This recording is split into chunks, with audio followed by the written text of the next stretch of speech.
Magpapasalamat tayo kay Lord dahil alam ko hindi naman lahat may access din ng mga online platform, kaya nagpapatuloy ang ating gawain.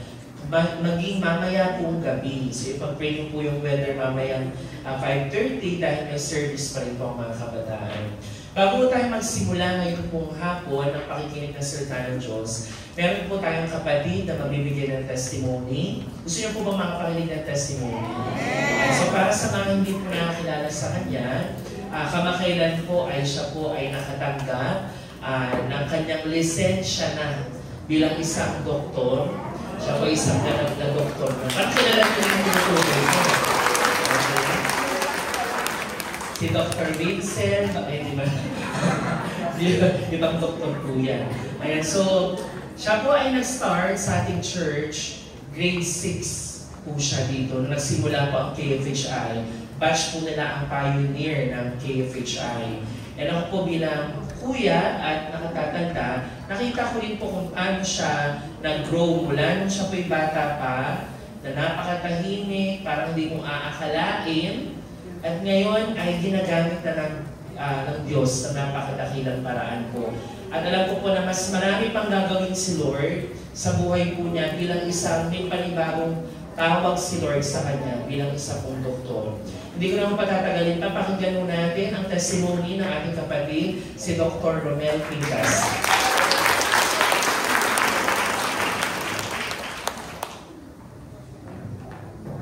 Magandang araw po sa lahat. So ngayon po ako po ay nasa harapan ninyo at gusto ko pong publicly magpasalamat sa lahat po ng mga panalangin ninyo. At tunay po yung Diyos ay kumikilos sa gawain natin. At mula sa Larong Parola, isang depressed area, Uudno, nasa walang pag-asang lugar, sisibol yung pag-asa ang Diyos ay magtatanim ng isang doktor sa lugar na iyon. Kaya maraming salamat po sa mga panalangin ninyo. At alam ko po na yung lakbayin kong ito, hindi ko lang po ito lakbayin. Alam ko sa lakbayin ito, nasa balikat ko ang LTCM at Dream Church na siyang naging katuwang ko simula sa umpisa hanggang sa ngayon. Kaya hayaan ko ninyong ibahagi ko kung paano po ang Diyos kumilos sa akin at kung paano po ang Diyos ginamit ang aking buhay para po sa gawain niya.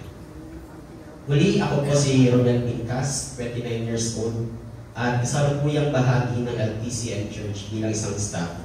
Aktibong lingkod sa Love Sunday School na siyang naging pangunahing ministry ko po. Kaya kapag may mga problema po kayo sa mga anak ng mga maliliit, sabihin niyo lang po ako.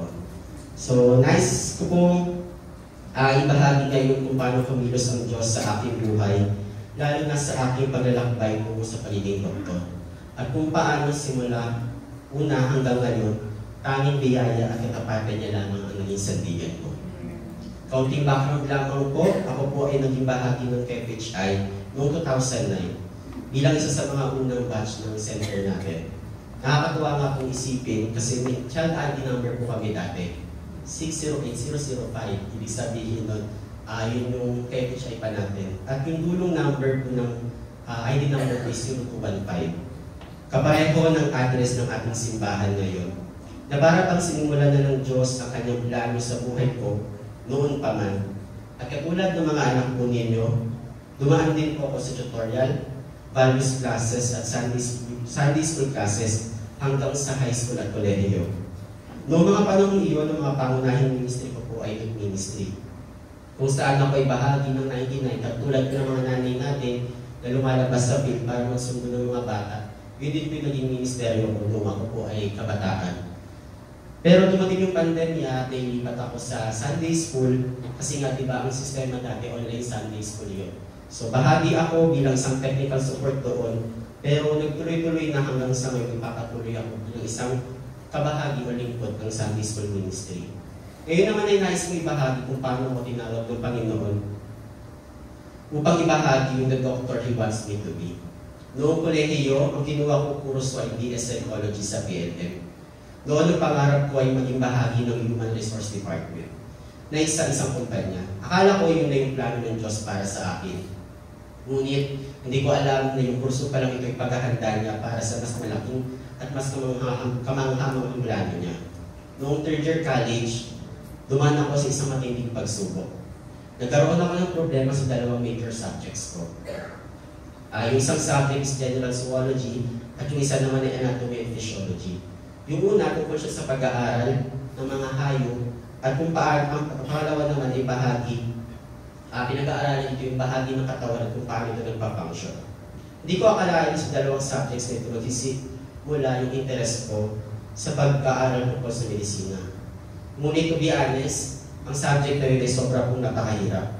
Muntik na po akong bumagsak. At kapag bumagsak ako, lagi may pressure sa akin na kailangan kong mag-proceed kasi may hirap ako. Hindi ako mayaman. Wala akong pera pang tuition. That time, ang tuition sa PLM ay 5,000. Wala akong pera. Kasi mainap lang din yung pera na meron sa pamilya namin. So, mawawala ang scholarship ko kapag magiging paying student ako. Dahil sa sistema ng PLM, kapag hindi mo po na-meet ang requirement average, mawawala ang samantala yung scholarship mo. At, yun nga, katulad lagi ng pressure ko, wala akong laging pera. Hindi ko afford ang magbayad ng tuition fee. Hindi ko makakalimutan ng mga panong iyon.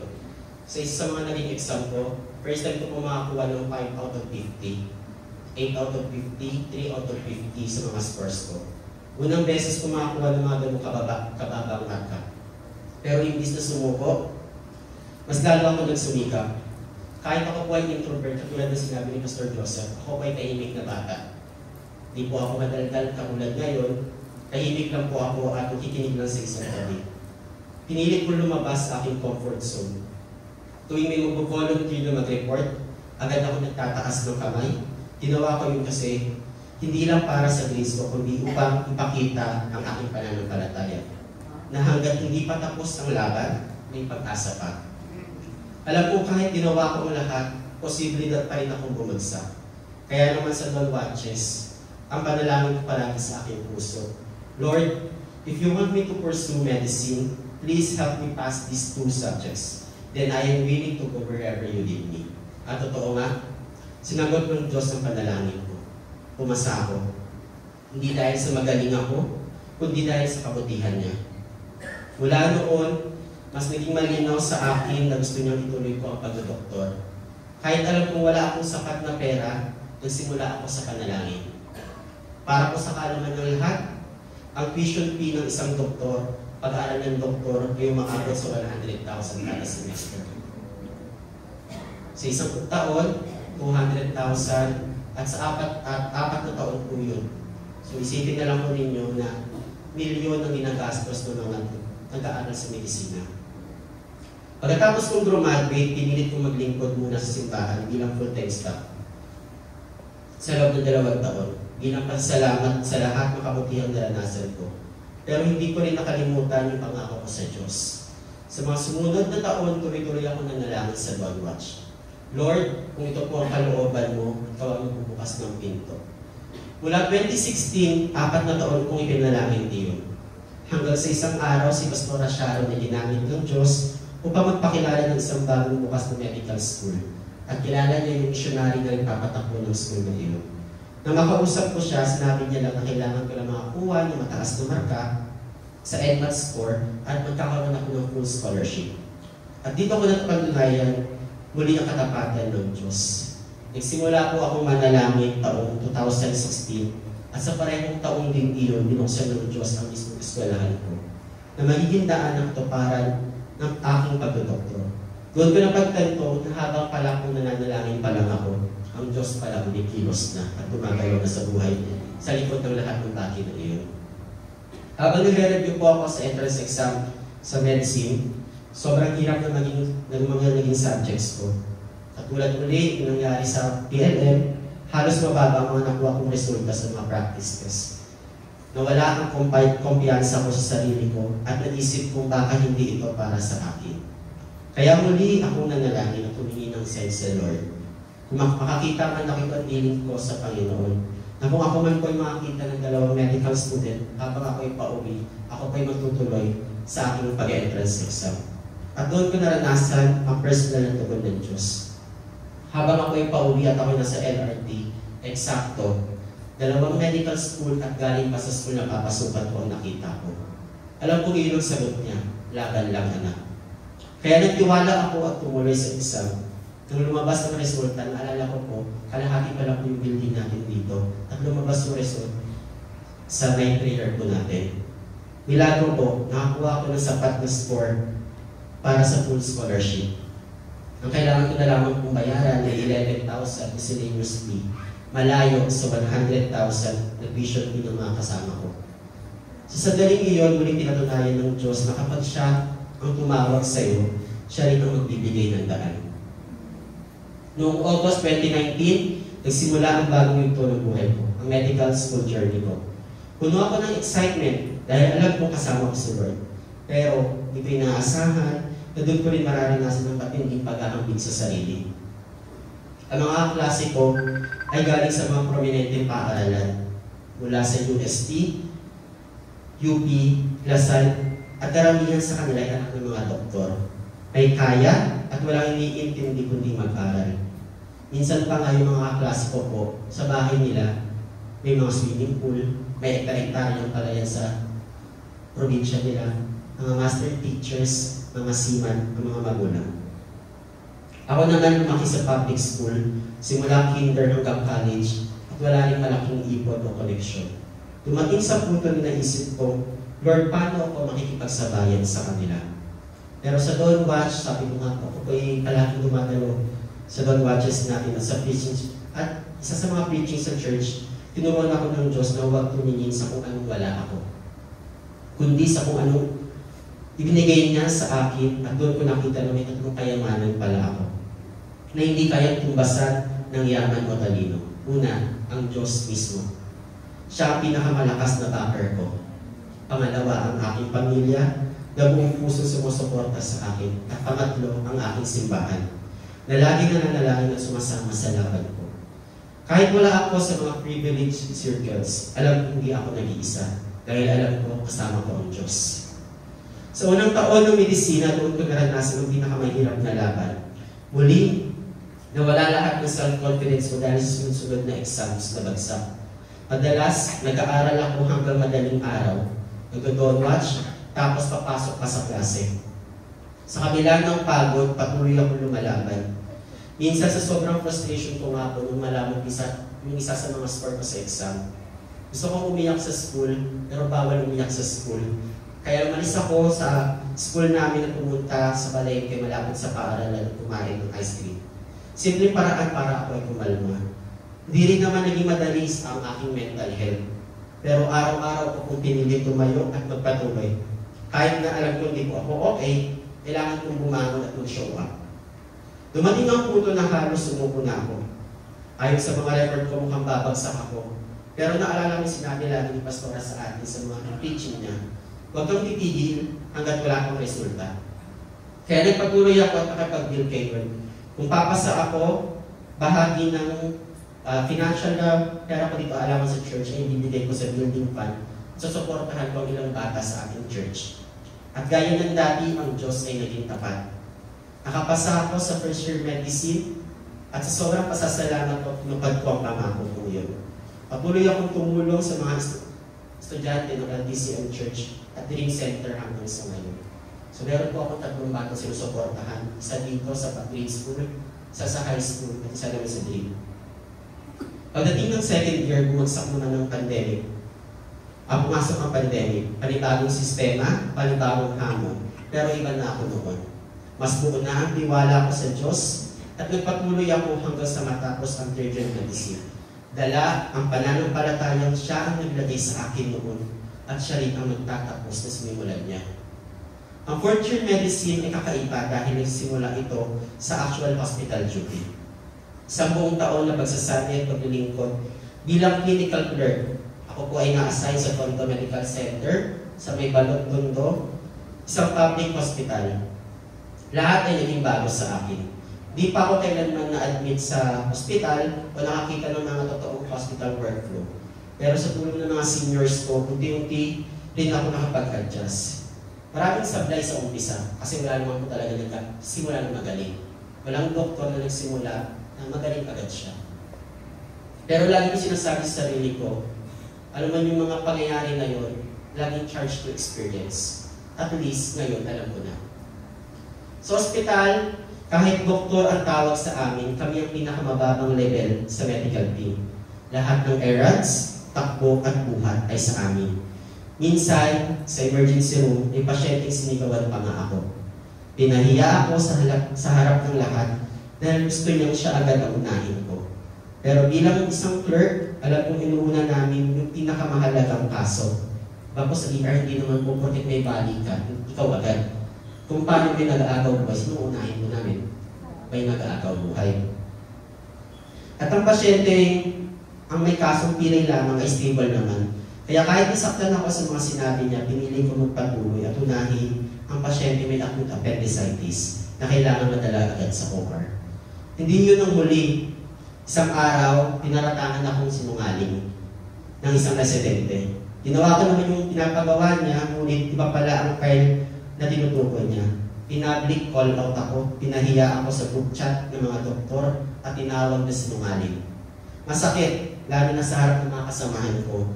Tinaliwanag ko naman yung panic ko, yung side ko, at nagkaintindihan naman kami. Pero kahit ng ilang sugat, naiwan pa rin yung marka at yung mga alaala na yun. Doon ko natutunan ng resilience, ang kakayahang bumangon kahit ilang beses ka mapahiya, masigawan, o mapagsabihan ng masasakit na salita. Natutunan kong i-filter ang mga sinasabi ng tao. Tatanggapin ko lang ang makakatulong sa akin at ang hindi, hahayaan ko lang dumaan.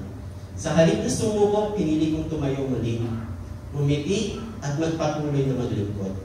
At sa lahat ng pagod, luha at mga gabing walang tulog, 4 na taon ang lumipas at nagtapos ako ng medical school. Pero hindi pa na natatapos ang journey ko. Sa sistema ng Pilipinas, natatapos ang 4 na taon, kailangan mo pang magdaan ng 1 taon na postgrad internship bago makakuha ng lisensya. Ibig sabihin, 1 taon pa ng pagsubok, serbisyo at pagtitiwala sa Diyos. Nag-apply ako sa iba't ibang private hospital. Maasa makakapasok sa bagong environment, pero walang ko-confirm. Ilang beses akong pumunta sa mga ospital para makiusap, ngunit madalas sinasabing puno o balik ka na lang kapag may nag-back out. Unti-unti ako nawalan ng pag-asa. 5 araw na lang bago magsimula ang internship program ko. Pero wala pa rin po ako mapapasukang ospital. Araw-araw ako nag-aabot ng application, tumatawag sa mga ospital. Halos makapalitan na nga po yung mga sekretary sa akin. Doon ko pa natutunan ng kahalagahan ng persistence and faith. Paulit-ulit akong pinalahanan ni Lord na magtiwala sa kanyang timing at sa huli, perfect timing po kasi 2 araw bago po ako mag-internship, natanggap po ako sa ospital. Pagpapaalala na kahit sa huling sandali, may miracles pa rin po pwede mangyari kung ikaw ay titingin sa Panginoon. Nagsimula ang internship ko noong August 2024 sa isang private hospital sa Pasay. Doon ko nakita ang malaking kaibahan ng sistema sa public at private hospital. Mas maayos, mas mahalaga, pero pareho pa rin ang hirap ng trabaho. Naranasan ko po mag-duty ng higit sa 24 hours. Ibig sabihin po, 24 hours kang gising, tumitingin ng pasyente at gumagawa ng trabaho. Naranasan ko mag-duty, pagod na pagod, pero masaya kapag nakakita ng mga pasyente gumagaling at napapauwi. Sabi ko nga po sa inyo, baka nga po mas marami pang panalangin ang naririnig na ibulalas sa ospital. At isa po sa mga prayers ko parati is mapauwi yung mga pasyente na meron ako. Bilang intern, tinuruan ako maging masipag at mapagpakumbaba. Ako mismo ang nag-iigib ng tubig. Yung tubig na yung kulay blue, sa ospital ako may kanong-kanong na yan. Bumibili ng pagkain para sa team at minsan pa nga ay sumasayaw sa Christmas party kahit labag sa loob ko. Lahat para makisama at matuto. May mga pagkakataon din napahiya ako tulad nung mali lang yung order ko ng pagkain at nagalit ang residente ko.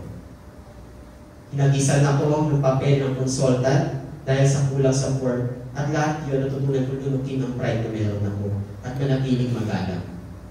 Pinapakahirap na bahagi ng internship ko po ay yung residente na nagbanta sa akin, napapahirapan ako. Dahil gusto niya lahat ng referral ay sa kanya lamang. Nakakatakot, nakakapanghihina, pero doon ako mas natutong magtiwala sa Lord at manatiling matatag. At kahit ano man yung nararamdaman kong takot at kaba, kailangan kong kapalan yung mukha ko pumasok sa ospital at sabihin na, this too shall pass. May katapusan din ng lahat ng bagay na ito. Marami akong tiniis at nilunok na sorry po, Dok, at hindi na po mauulit ko. Pero lahat ng yun ay naging bahagi ng aking pagbubo. Tinuruan ako ng Panginoon na maging humble, patient at resilient. Walang doktor na naging magaling agad. Lahat ay dumaan sa proseso ng pagkatiis at pagkatuto. At sa lahuli, lahat ng pagod at hirap ay hindi nasayang. Lalo na nung nag-message pa ang ilan sa kanila para batiin ako sa aking pagpasa. Isang patunay na bawat pagsubok ay may dalang biyaya sa dulo nito. Matapos ang 4 na taon sa medical school at 1 taon sa internship, dumating na ang susunod na laban ko, ang board exam. Isa ito sa pinakamahirap na pagsusulit sa bansa, ang physician licensure exam o yung board exam ng mga doktor. At sa totoo lang po, 2 beses po, 3 beses po akong nag-take. 2 beses po akong bumagsak. Ginawa ko naman ang lahat, nag-aral, nag-review, at kahit bago matulog ay nanonood pa rin ng lecture videos. Nakahiga na po ako, isang mata ko nakadilat pa din, yung isa nakapikit na, pero tuloy pa din, kinig pa din hanggang alas 2 hanggang alas 3. Dumating sa punto na naisip ko baka hindi ako tinawag para maging doktor. Ngunit sa bawat pagkabagsak, isang mensahe lang pinapakita sa akin ng Lord. Wait on me and trust me perfect timing. Kahit 2 beses po akong bumagsak na panghinaan ng loob, ayaw ko nang tumuloy. Pero ang message parati sa akin ng Lord, maghintay ka lang, may perfect timing ang lahat ng bagay. October 2025, this October lang po, ang aking 3 pagkakataon. Kapag hindi pa rin po ako pumasa sa exam na to, kailangan ko mag-enroll muli sa isang refresher program na aabot ng 50,000 to 65,000 ang tuition fee. Ramdam ko yung pressure kasi ulit kagaya na sinabi ko, di po ako mayaman. Katulad din po ako ninyo na nakatira sa parola at sapat lang din po ang pera ng aking pamilya sa pang-araw-araw. Sa isip ko, baka huwag na lang ako sumipot kung hindi ako handa. Mas maikli ang oras ng paghahanda ko this October, 1 buwan lang.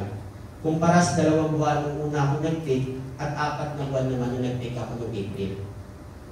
Yung mga buwan bago ito, naging abala ako sa gawain ng church. April, May, summer classes ng mga bata. After ng May, June, nandiyan naman yung thank you card para sa mga sponsors. At bahagi ng isang staff ng ating church, ako yung nagpapacilitate, isa sa mga nagpapacilitate noon. At pagkatapos noon, hindi pa natapos, may mga mission trip pa ng June, July, August, at September. June, July, August. Alam ko kailangan ko mag-aral, pero mas pinili kong unahin ang ministeryo. Pinagkatiwala ko na lang kay Lord ng lahat, at kung ako man ay papasa na ako dahil alam niya mas muna ko ang gawain niya kumpara ang aking sarili. Pagsapit ng September, nagsimula akong mag-review. Ngunit, puno po ako ng takot. Wala akong tiwala sa sarili. Matapos bumagsak ng 2 beses, wala rin akong pera. Binigay ko pa yung natitira kong ipon sa isang church member natin. Yung ipon na yun, meron ako. Mula ko yun sa bonus ko last December pa. The last money that I had, I gave it sa isa sa mga member natin kasi kailangan niya. At wala akong oras dahil 1 buwan na lang natitira sa akin. Sa totoo lang, pakiramdam ko noon, ako ay nasa pinakamagaling na yugto ng buhay ko. Lost, helpless, and uncertain. Ngunit isang kabatch ko nagpayo sa akin. Paano tayo papasa, hindi tayo mag-e-exam? Pero, simple lang pero tumatak yun sa isip ko. Naisip ko lang tama, kailangan ko lang gawin yung parte ko at ang Diyos bahala na siya. Kaya humingi ako ng konfirmasyon sa Panginoon. Sabi ko, that time ako po ay nagbabasa sa Biblia, ng personal ko po, at kung ang hiling ko sa Kanya, kung ako'y bibigyan niya ng tamang panahon sa pagbabasa ko ng Bible reading, na maganda yung konteksto, itutuloy ko ang aking exam. Wala akong nakita na gano'n. Pero, ang binigay niya sa akin ay mas matindi, isang katanungan. Binasa ko ang Genesis, at isa sa mga sinabi niya sa akin ay galing sa Genesis 18 verse 14. Meron bang hindi kayang gawin si Yahweh? Sa takdang panahon ay babalik ako. Hindi konfirmasyon, hindi comfort na natanggap ko. Isang katanungan na dapat kong sagutin na ako mismo. Tumingin sa akin ang salitang ito at tinignan ko sa NIV. Hindi ko natanggap ang tamang panahon, pero ang tanggap ko lamang po ay appointed time. October 13 to 17 ang Prayer Mountain Days ko. At gaya nung nakaraang taon, October 16, diba, nag-fail po kami sa lesson. First day po, lumabas yung board exam. Naisip ko, that time, babalik si Lord sa akin sa parehong panahon iyon. Kaya naman nag-fasting ako noong October 13 to 17, dala-dala yung pangako ng Lord sa akin, kikitain niya ako sa Prayer Mountain at ibibigay niya sa akin yung panalangin na meron ako. Naisip ko, babalik si Lord sa akin sa parehong panahon. Kaya kahit kulang sa tulog, sa fasting at puno ng kaba, umakit ako sa Prayer Mountain. Sabi ko kay Lord, hindi ako aalis sa Prayer Mountain na ito na hindi mo ako binibless, kagaya ng ginawa ng kay Jacob. October 16, natapos ko ang pagbabasa ng buong Biblia mula Genesis hanggang Revelation. Ilang oras ang lumipas, lumabas ang resulta at nakita ko ang pangalan ko sa listahan ng mga pumasa. Sa wakas, ang Diyos ay nagtaguyod ng isang doktor mula sa ating church, lisensyadong doktor. Totoo nga ang kanyang pangako at the appointed time, ano yung Lord. Gaya ni Abraham, tinupad ng Diyos ang kanyang salita sa tamang panahon. Ang lahat ng paghihintay, pagkabigo at pagluha ay nauwi sa tagumpay. Hindi dahil magaling ako, kundi dahil tapat ang Diyos at nang akong ikilos sa kanyang oras. Noong 2020 sa gitna ng pandemya, sinimula ni Pastor Sharon yung Bible writing project natin. Alala niyo pa po ba? Simula, yung Proverbs, sulat-sulat natin yan kasi bawal lumabas ng bahay. Yun yung pagkopya ng buong Biblia sa pamamagitan ng kamay. Mula noon, patuloy ako nagsusulat. Simula 2020 hanggang ngayon, ay nagpapatuloy ako sa pagsusulat, pagre-read ng Bible. Natapos ko na ang buong New Testament at ngayon may kalahati na ako ng Old Testament. Kinukumpel ko ang mga ito hindi lamang bilang gawain espiritual, kundi bilang alaala ng bawat season na sinamahan ako ng Diyos. Habang susulat ako ng bawat salita, para pabinuburin niya ako ng paunti-unti, mas tahimik at mas matatag. Sa buong paglalakbay ko, mula clerkship hanggang internship, hanggang sa pagsubok ng board exam, marami po ako natutunan. Hindi lang bilang isang doktor, kundi bilang isang anak ng Diyos. Totoo po yung sinabi ng Panginoon sa Hope 42 verse 5, "Nooy nakilala ko kayo dahil sinabi ng iba, subalit ngayon kilala ko kayo ng sarili kong mga mata." Personal ko po naka-encounter ang Panginoon at mas nakita ko kung anong mga karakter niya sa buhay na meron ako. Sa pamamagitan ng mga hirap, luha at sakripisyo, mas nakita ko ang kamay niya at mas nakilala ko siya sa isang personal na tunay na paraan. Ngayon, kapag tinitignan ko ang lahat ng pinagdaanan ko, ang mga sigaw sa ER, mga pagkakamali, ang mga rejections, maging ang pagkabigo, makikita ko hindi ang kainaan ko, kundi ang kabutihan ng Panginoon na humilos sa bawat bahagi ng aking kwento. Sa mga panahon ng pagdududa, pagkaligaw, pinaalala niya, nakilala niya ako, ang bawat hibla ng aking buhok, bawat iniisip at aking nararamdaman. At ngayon, habang patuloy ako naglalakad sa bagong yugto ng buhay ko, dala ko po ang kakayahang ito. Ako po ay mahal ng Diyos. Pinili niya ako at ang kinabukasan ko po ay nasa kanyang mga kamay. Maraming salamat po sa lahat ng nagdasal, sumuporta at naniwala, at sa lahat ng nangyayari, simula pa umpisa hanggang sa wakas, sa Diyos po ang kapurihan. To God be all the glory.